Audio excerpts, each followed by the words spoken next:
শুধু দর্শক আমরা দেখতে পাচ্ছি লাশ লাগবে লাশ, এই ব্যানারে সাদা ব্যানারে লাল রঙে তারা লিখে এসেছে এবং তারা এই জাতীয় প্রেস ক্লাবের সামনে এসে তারা এইভাবে মিছিল দিচ্ছে এবং তাদের যে দাবি এটি তারা এখানে কাফনের কাপড় গায়ে পরে এসেছে। তারা এখানে ইয়ে চাচ্ছে।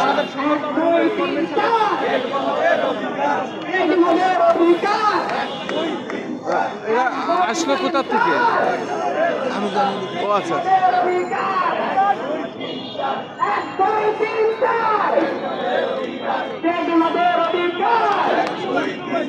আমার ভাই অনশনে, প্রশাসন আমার ভাই অনশনে, প্রশাসন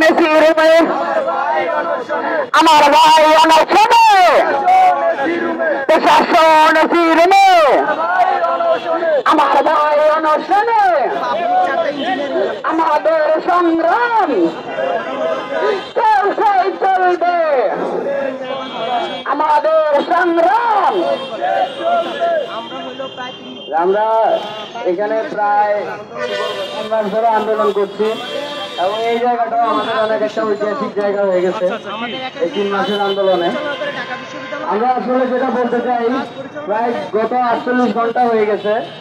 48 ঘন্টা ধরে আমার ভাইরা অনশনে, আরো বেশি, এবং এই অনশন চলাকালীন অবস্থায় এর ইতিমধ্যে আমার এক ভাই সে অলরেডি জ্ঞান হারাইছে এবং সে হসপিটালে আইসিইউতে ভর্তি।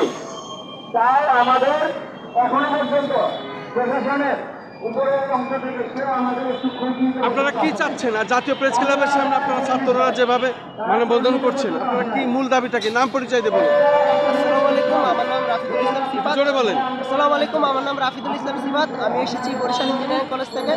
এখানে হলো যে আমরা বাংলাদেশের 4টা পাবলিক ইঞ্জিনিয়ারিং কলেজ, আমরা এখানে অবস্থান করছি। বরিশাল, ফরিদপুর, ময়মনসিংহ এবং সিলেট ইঞ্জিনিয়ারিং কলেজ। আমরা প্রায় আজকে 3 মাস ধরে আমাদের একাডেমিক এবং প্রশাসনিক কার্যক্রম বন্ধ রেখে আমরা আন্দোলন করতেছি। আমাদের এখানে মূল সমস্যাটা হচ্ছে আমাদের দ্বৈত কাঠামো নিয়ে। কারণ আমাদের এখানে 2টা বডি কাজ করতেছে। একটা হলো আমাদের একাডেমিক কাজ করতেছে ঢাকা বিশ্ববিদ্যালয়ের আন্ডারে এবং প্রশাসনিক কাজ করতেছে কারিগরি শিক্ষা অধিদপ্তর আন্ডারে। তাদের যেই 2 জনের যেই সমন্বয়হীনতা, যার কারণে আমাদের ইঞ্জিনিয়ারিং কলেজগুলোতে দেখা গিয়েছে নানা রকম বৈষম্য।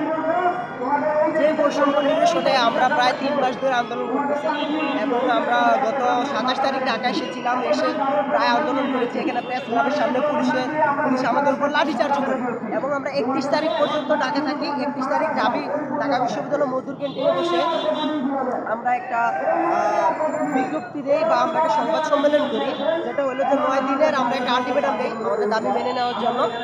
যে 9 দিনের মধ্যে দাবি মেনে না নেওয়া হলে আমরা ঢাকায় আমরণ অনশন করবো। তো 9 দিনে আমাদের দাবি মেনে নেয়নি, যার কারণে আমরা 9 তারিখ থেকে এখানে প্রেস ক্লাবের সামনে প্রায় 50 ঘন্টা হয়ে গিয়েছে। 50 ঘন্টা হয়ে গিয়েছে আমরা আমরণ অনশন করতেছি। এটা চলবে দাদা ভাই? আমাদের কথা এটাই, আমাদের দাবি একটাই, এখান থেকে হয়তো আমরা বিএটি নিয়ে যাবো, না হলে আমাদের লাশ যাবে।